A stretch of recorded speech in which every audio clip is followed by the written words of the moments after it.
मोदी का master stroke कैसे वक्त के साथ साथ अब डिजास्टर स्ट्रोक बनता जा रहा है। कैसे मोदी के कट्टर समर्थक भी उनसे कह रहे हैं बस कुछ भी कीजिए, कम से कम विक्टिम कार्ड तो मत खेलिए। दोस्तों, प्रधानमंत्री के नंगा नंगा वाले भाषण पर कैसे उनके कट्टर समर्थक उनसे कह रहे हैं कि मोदी जी कम से कम आप तो ये मत ही बोलिए। ये बिल्कुल नया है देखने के लिए।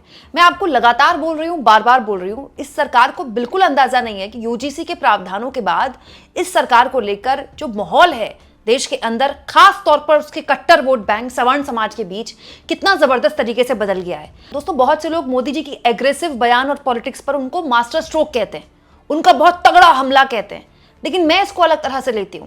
प्रधानमंत्री जब जब भाषा की मर्यादा लांघते हैं तब तब ये देखा जाता है कि या तो उनके सामने हार का डर सता रहा है या फिर वो अपनी छवि को री इन्वेंट करना चाहते हैं। जैसे चुनाव के दौरान मटन, मछली, मंगलसूत्र, घुसपैठिया, मुजरा तक बात जाती है, फिर चुनाव के बाद मोदी जी अपने आप को नॉन बायोलॉजिकल से बायोलॉजिकल मानना शुरू कर देते हैं और कहने लगते हैं कि वो भी इंसान है, उनसे भी गलतियां हो सकती हैं। ठीक वैसे ही प्रधानमंत्री ने एआई समिट में यूथ कांग्रेस के कार्यकर्ताओं के विरोध को यह कहा कि देश तो पहले ही जानता था कि कांग्रेस नंगी है, कपड़े उतारने की क्या जरूरत थी। मैं कांग्रेस वालों को पूछता हूं,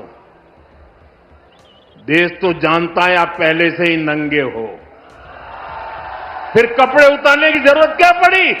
दोस्तों, मोदी के कुछ शब्द उनकी मीडिया और उनकी पार्टी के लिए एक एग्रेसिव पॉलिटिक्स और मोदी का तगड़ा हमला के तौर पर हो सकते हैं, लेकिन मोदी के इन शब्दों को उनके कट्टर समर्थक, वो समर्थक जो उनका एक वक्त में सबसे तगड़ा वोट बैंक होते थे, वो अलग तरह से ले रहे हैं। वो ये कह रहे हैं, दोस्तों अब बहुत हो गया, कब तक आप ये रोना रोते रहेंगे। दोस्तों, अजीत भारती, आप इनको जानते होंगे, ये कंटेंट क्रिएटर भी हैं और सोशल मीडिया पे बहुत मुखरता से अपनी बात रखते हैं। दोस्तों, आप इनको बीजेपी सपोर्टर कह सकते हैं, लेकिन बेसिकली आप right wing thinker, right wing content creator के तौर पर इनको देख सकते हैं। इन्होंने सोशल मीडिया में एक पोस्ट किया है। देखिए, पीएम मोदी के नंगा नंगा वाले बयान के बाद अजीत भारती लिखते हैं, पेड ट्वीट्स की कोई भी मात्रा 14 जनवरी 2026 तक मोदी को प्राप्त स्वाभाविक विश्वास को कभी वापस नहीं ला सकती। नंगा जैसे शब्दों का प्रयोग मोदी ने अपने भाषणों में इस तरह नहीं किया था। यह चर्चा में आने का एक हताशा भरा प्रयास है। पीटीआई और एएनआई को दिए 2 इंटरव्यूज बिना किसी चर्चा के समाप्त हो गए, जो यूजीसी पर चुनी गई चुप्पी से उनके मूल समर्थकों द्वारा खुद को धोखा महसूस करने के कारण घटते प्रभाव को साफ दिखाता है। इस चुप्पी को और भी पुख्ता करने के लिए शोषित, वंचित, पीड़ित और अंबेडकर मेरे पिता जैसे नारों को दोहराना भाजपा के लिए मददगार नहीं होगा। ये किसी को खुश करने के लिए नफरत को आमंत्रित करना है। 56 इंच का सीना से लेकर मुझे संसद में बोलने नहीं दिया गया तक ये पीड़ित होने का नाटक केवल आपके अपने समर्थकों के बीच नकारात्मक प्रभाव डालेगा। बाकी कोई भी पैसा स्वाभाविक प्रचार को नहीं हरा सकता। ये बहुत बड़ी बात बोल रहे हैं दोस्तों अजीत भारती कि मोदी की पॉपुलैरिटी तब जब ये यूजीसी वाला पूरा प्रावधान आया था 14 जनवरी 2026 और उसके बाद पूरी तरह से बदल चुकी है। ये जो आप रोना रोते रहते हैं, विक्टिम कार्ड हमारा, अब मत खेलिए हमारे साथ। दोस्तों, ऐसे ही एक जनार्दन मिश्रा नाम के यूजर हैं। देखिए, इन्होंने अपनी प्रोफाइल पिक में मोदी जी और पीछे बब्बर शेर लगाया है, लिखा है जय श्री राम, और अपने कवर पेज पे लिखा है एक ही विकल्प मोदी। लेकिन जो मोदी को एकमात्र विकल्प बताते थे वो भी अब मोदी को सुनाते हुए कह रहे हैं, प्रत्येक खिलाड़ी अपना सम्मानजनक रिटायरमेंट लेता है, ठीक उसी तरह से मोदी जी को भी अपने सम्मानजनक रिटायरमेंट के बारे में सोचना चाहिए। कल मेरठ की रैली में उनका निस्तेज और खींचा हुआ चेहरा और नदारत भीड़ इस ओर स्पष्ट इशारा कर रहा है। मीडिया और आईटी सेल की पॉलिशिंग से अब इस राजनीतिक चेहरे की झुर्रियां जाने वाली नहीं। जनता भी अब इसको विक्टिम कार्ड खेलने देने के मूड में दिखाई नहीं दे रही। मुश्किल में 5-6 हजार की भीड़ मोदी जी की लोकप्रियता में भारी गिरावट का स्पष्ट संकेत है। इसमें यूजीसी एक्ट का बहुत बड़ा योगदान है। अभी भी बहुत कुछ बिगड़ा नहीं है। मोदी जी को साफ मन से यूजीसी के विभेदकारी कानून को वापस ले लेना चाहिए। मेरा ये सुझाव मोदी जी को 3 बार लोकसभा में चुनकर भेजने वाले वोटर और शुभ चिंतक के रूप में है। और ये खबर मैंने भी आपको दिखाई दी दोस्तों। पीटीआई और एएनआई को मोदी ने बैक टू बैक 2-3 दिन के अंदर इंटरव्यूज दिए, कहीं कोई चर्चा नहीं, कहीं कोई हेडलाइन नहीं बना रहा, कहीं कोई अखबार में नहीं छपी, कोई बात ही नहीं कर रहा। दोस्तों, मैंने भी आपको खबर बताई होगी, तब आपको पता चला होगा, कोई चर्चा ही नहीं, nobody is talking about Modi. तो ये जो नंगा नंगा वाला बयान था, ये अपने आप को चर्चा में लाने के लिए था, अपनी पुरानी छवि को रीइन्वेंट करने का था। अगर ऐसा है दोस्तों, तो फिर इसका क्या होगा, इसका पॉइंट क्या है? क्योंकि मोदी का कट्टर समर्थक भी कह रहा है कि अब ये सब चलने वाला नहीं है। क्योंकि होता क्या है दोस्तों, जब आप बहुत ज्यादा एग्रेसिव होते हैं ना, तो आप बहुत सारी गलतियां करते हैं। जैसे पीएम ने एक और बात बोली कल मैंने आपको कल दिखाई भी थी कि प्रधानमंत्री ने कहा कि महिला सांसदों को आगे करके आप कुर्सी हथियाना चाहते हैं। महिलाओं एमपीओ को भेज करके सीट पर कब्जा करने से आप प्रधानमंत्री नहीं बन सकते हो। अब दोस्तों ये बात अपने आप में एक बहुत ही पुरुषवादी मानसिकता को दर्शाता है। महिला सांसदों को आगे क्यों करेगा कोई? महिला सांसद पुरुष सांसद बाद में है, पहले वो सांसद है ना। ऐसा थोड़ी है कि महिलाएं सांसद बनने के लिए उनके लिए प्रक्रिया थोड़ी आसान है।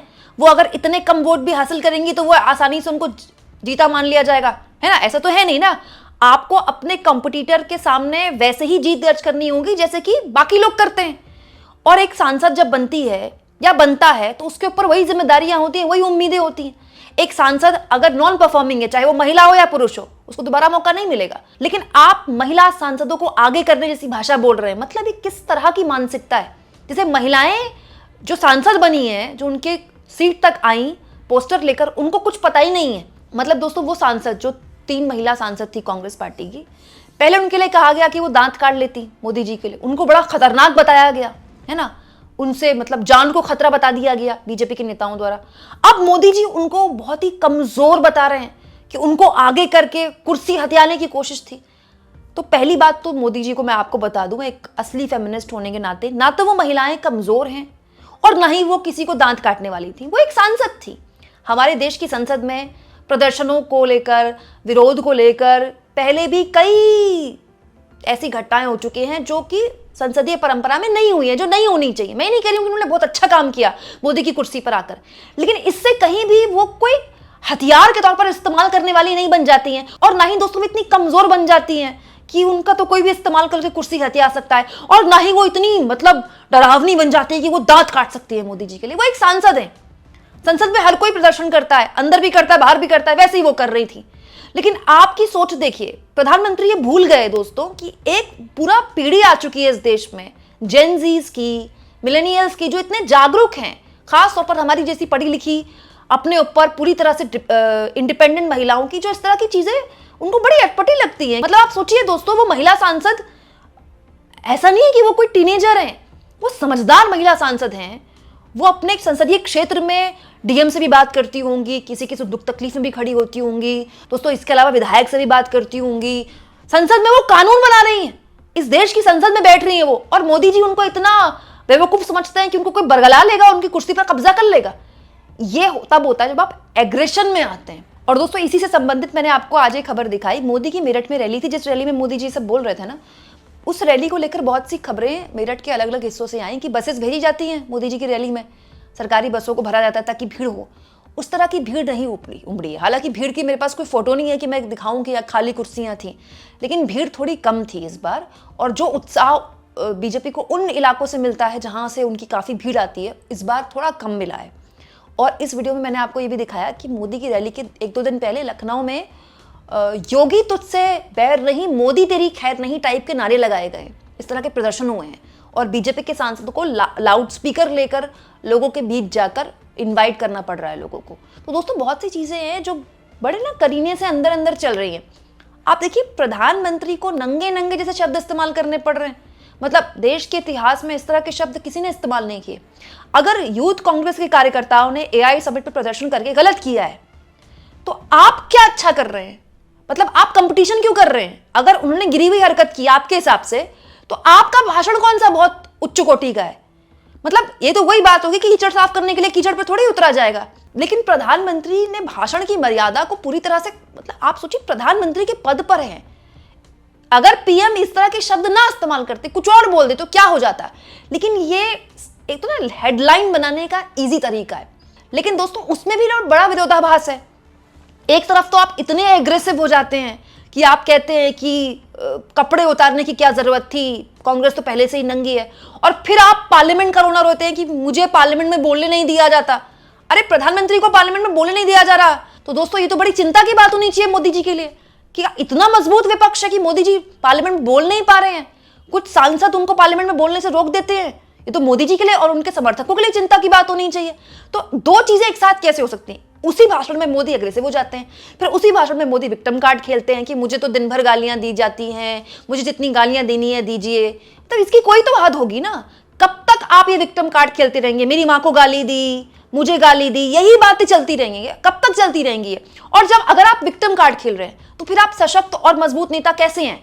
देखिए दोस्तों, मजबूत आदमी की एक पहचान होती है, आप अपने आसपास भी देखिएगा, वो कितनी भी बड़ी चोट में हो, कितना भी भावनात्मक चोट हो, शारीरिक चोट हो, वो यही बोलता है, अरे मैं ठीक हूं, अरे तो ठीक हो जाएगा, अरे क्या बड़ी बात है। क्योंकि वो मेंटालिटी है उसकी, उसके लिए कोई बहुत बड़ी चीज भी बहुत बड़ी चीज नहीं है।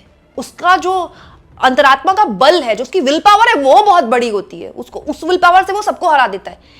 मोदी की यही विल पावर थी कि पब्लिक, उनके समर्थक उनको पसंद करते थे कि ये 56 इंच के सीने वाले हैं। अब बताइए कौन सा 56 इंच का सीना है? मोदी जी कभी जब चाहे विक्टिम कार्ड खेलते हैं, जब चाहे नंगा नंगा जैसे शब्दों का इस्तेमाल करते हैं, फिर कहते हैं मुझे संसद में नहीं बोलने दिया जा रहा। तो ये कोई तो अंदर की छटपटाहट, कुछ तो अंदर का कुछ है जो मोदी को समझ में आ रहा है कि पहले जैसी बात नहीं रही। दोस्तों आपको क्या लगता है? कमेंट बॉक्स में जरूर लिखें और जितना हो सके चैनल को शेयर भी करें और सब्सक्राइब भी।